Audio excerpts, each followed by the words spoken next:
श्रीगुरुभ्यो नमः। सत्याज्ञकराब्दोत्तान् पञ्चाशद्वर्षपूजकान् सत्यप्रमोदतीर्थार्यान् नौमी न्यायसुधारतान् आपादमौलिपर्यन्तं गुरूणाम् आकृतिं स्मरेत् तेन विघ्नाः प्रणश्यन्ति सिद्ध्यन्ति च मनोरथाः. ಪರಮ ಮಂಗಲಕರವಾದಂತಹ ಈ ಅಧಿಕ ಮಾಸದ ಶುಭ ಸಂದರ್ಭದಲ್ಲಿ ಮನೋರಥ ಗೋ ಸೇವಾ ಸನ್ನಿಧಾನದಲ್ಲಿ ಇವತ್ತು ನಮ್ಮ ಸೌಭಾಗ್ಯ ಈ ಎಲ್ಲ ಗೋಗಳ ದರ್ಶನ ಮಾಡುವ ಈ ಗೋ ಪಾಲಕರ ಸಂಜೀವಾಚಾರ್ಯರ ಪಂಡಿತ ಪೂಜ್ಯರಾದ ಸಮೀರಾಚಾರ್ಯರ ಸಂಜೀವಾಚಾರ್ಯರ ಸೇವಾ ಮಾಡುವ ಭಾಗ್ಯ ನಮಗೆ ದೊರಕಿದೆ. ವಿಶೇಷವಾಗಿ ಮನೋರಥ ಸೇವಾ ಪ್ರತಿಷ್ಠಾನ ಅಂತ ಇದಕ್ಕೆ ಹೆಸರು. ರಥ ಅನ್ನೋ ಶಬ್ದಕ್ಕೆ ಆತ್ಮಾನಂ ರಥನಂ ವಿದ್ಯೆ ಅಂತ ಹೇಳಿ ಕಾಟಕೋಪನಿಷತ್ತಿನಲ್ಲಿ ಹೇಳಿದ್ದಾರೆ. ಅದೇ ರೀತಿಯಾಗಿ ಗೀತೆಯಲ್ಲಿ ಬಂದಿದೆ. ರಥ ಅನ್ನೋ ಶಬ್ದಕ್ಕೆ ರಥ ಚಲಿಸಲಿಕ್ಕೆ ಒಂದೇನಾದರೂ ಬೇಕು. ಆ ರಥ ಹೇಗೆ ಚಲಿಸ್ತದೆ ಅಂತಂದರೆ ಅದು ಕುದುರೆಯ ಮೂಲಕನೋ ಯಾವುದೋ ಒಂದು ಪಶುಗಳನ್ನು ಅದಕ್ಕೆ ಕಟ್ಟಿ ರಥವನ್ನು ಎಳಿತಾರೆ. ಆ ರೀತಿಯಾಗಿ ಅಶ್ವವನ್ನು ಕಟ್ಟಿ ರಥವನ್ನು ಎಳೆಯುವುದು ಸಂಪ್ರದಾಯ. ಆ ಅಶ್ವಗಳು 5 ರಥಗಳಿದೆ. ಒಂದು ರಥಕ್ಕೆ 5 ಸಾರಥಿಗಳಿದ್ದಾರೆ, ಅಂದರೆ ಅಶ್ವಗಳಿವೆ. ಅದು ಯಾವುದು ಅಂತಂದರೆ ಮನಸ್ಸೆಂಬ ರಥಕ್ಕೆ 5 ಸಾರಥಿಗಳು, ಪಂಚೇಂದ್ರಿಯಗಳು ಅಂದರೆ ಕಣ್ಣು, ಕಿವಿ, ಮೂಗು ಇವೆಲ್ಲವೂ ಕೂಡ ಅವುಗಳು ತಮಗೆ ಎಲ್ಲಿ ಬೇಕೋ ಅಲ್ಲಿ ಎಳೀತದೆ. ಆದರೆ ಈ ಮನೋರಥ ಸೇವಾ ಪ್ರತಿಷ್ಠಾನದಲ್ಲಿ ಬಂದು ನಾವು ಸೇವೆಯನ್ನು ಮಾಡಿದರೆ ಅದು ಕೇವಲ ಭಗವಂತನಡಿಗೆ ಮಾತ್ರ ನಮ್ಮನ್ನು ಎಳೀತದೆ. ಯಾಕೆಂತಂದರೆ ಆಕಳುಗಳನ್ನು ನಾವು ಬೆಳಿಗ್ಗೆ ಹಾಲು ಕರೆದು ಬಿಟ್ಬಿಡ್ತೇವೆ. ಅವುಗಳೆಲ್ಲ ಊರೆಲ್ಲ ಅಡ್ಡಾಡಿ ಅವುಗಳು ನಂದಿ ಬೆಟ್ಟ ಗುಡ್ಡ ಎಲ್ಲ ಕಡೆ ಅಡ್ಡಾಡಿ ಅವುಗಳಿಗೆ ಮತ್ತೆ ನಾವು ಕರ್ಕೊಂಡ್ಬರ್ಲಿಕ್ಕೆ ಹೋಗೋದಿಲ್ಲ. ಅವು ತಮ್ಮಷ್ಟು ತಾವೇ ಮನೆಗೆ ಬರ್ತವೆ.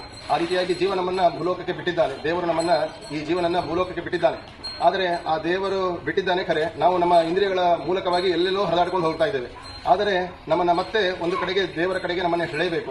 ಅದಕ್ಕೆ ಈ ಆಧುನಿಕ ಯುಗದಲ್ಲಿ ಇರುವ ಆಕರ್ಷಣೆಗಳನ್ನೆಲ್ಲ ಬದಿಗೊತ್ತಿ ಕೇವಲ ಭಗವಂತನಿಗೆ ಎಳಿಲಿಕ್ಕೆ ಕಾರಣವಾದದ್ದು ಈ ಗೋಸೇವೆ. ಆ ರೀತಿಯಾಗಿ ಆ ರಥದ ಮನಸ್ಸೆಂಬ ರಥವನ್ನ ಆ ಇಂದ್ರಿಯಗಳ ಎಲ್ಲೇ ಅವುಗಳ ಸಂಚಾರ ಮಾಡಿದರೂ ಕೂಡ ಮತ್ತೆ ಆ ಮರಳಿ ಆ ಭಗವಂತನಿಗೆ ನಮ್ಮನ್ನ ಬರುವ ಹಾಗೆ ಮಾಡುವುದು ಆ ಮನೋರಥ ಸೇವಾ ಪ್ರತಿಷ್ಠಾನದ ಉದ್ದೇಶ. ಆ ರೀತಿಯಾಗಿ ಸ್ವಾಮಿಗಳವರು ಆ ನಾಮಕರಣವನ್ನು ಮಾಡಿ ಅವರಿಂದ ಸೇವೆಯನ್ನು ಮಾಡಿಸ್ತಾ ಇದ್ದಾರೆ. ತುಂಬಾ ಶ್ರಮದ ಕೆಲಸ ಇದೆ. ಅದು ಕೇವಲ ಬಾಯಿಂದ ಹೇಳಿದ್ರೆ ಆಗೋದಿಲ್ಲ. ಒಂದು ಮಗುವನ್ನು ನಾವು ಮನೆಯಲ್ಲಿ ಸಾಕಬೇಕಾದ್ರೆ ಈಗ ಎಷ್ಟು ಕಷ್ಟ ಇದೆ. ಅದಕ್ಕೆ ಬೇಬಿ ಕೇರ್ ಸೆಂಟರ್ ಅಂತಾರೆ, ಏನೇನೋ ಅಂತಾರೆ.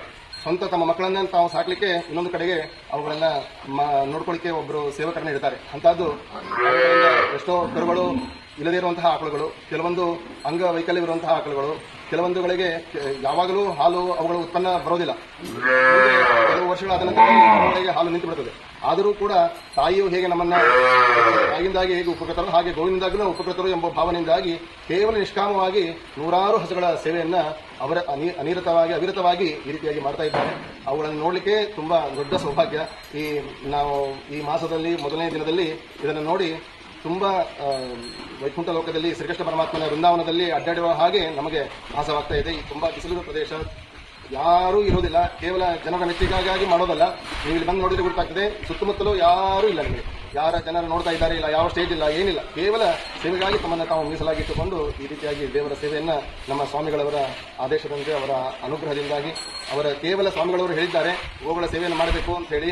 ಆ ರೀತಿಯಾಗಿ ಹೇಳಿದ ಕೂಡಲೇ ಮಾಡಲಿಕ್ಕೆ ನಾವು ಹೂ ಅನ್ಬೋದು. ಆದರೆ ಅದು ನಿತ್ಯದಲ್ಲಿ ಮಾಡೋದು ತುಂಬಾ ಶ್ರಮದ ಕೆಲಸ. ತುಂಬಾ ವರ್ಷದಿಂದಾಗಿ ಇಷ್ಟೊಂದು ಅಭಿವೃದ್ಧಿ ಕಾರ್ಯಗಳನ್ನು ಮಾಡಿಸಿ ನಮ್ಮ ಜೀವನವನ್ನೇ ಅದಕ್ಕಾಗಿ ಮುಡಿಪಾಗಿಟ್ಟಿದ್ದಾರೆ. ದೇವರು ಉತ್ತರೋತ್ತರ ಅಭಿವೃದ್ಧಿ ಮಾಡಿದೆ ಅಂತ ಗುರುಗಳಲ್ಲಿ ಮತ್ತೆ ಪ್ರಾರ್ಥನೆಯನ್ನು ಮಾಡ್ತೇವೆ.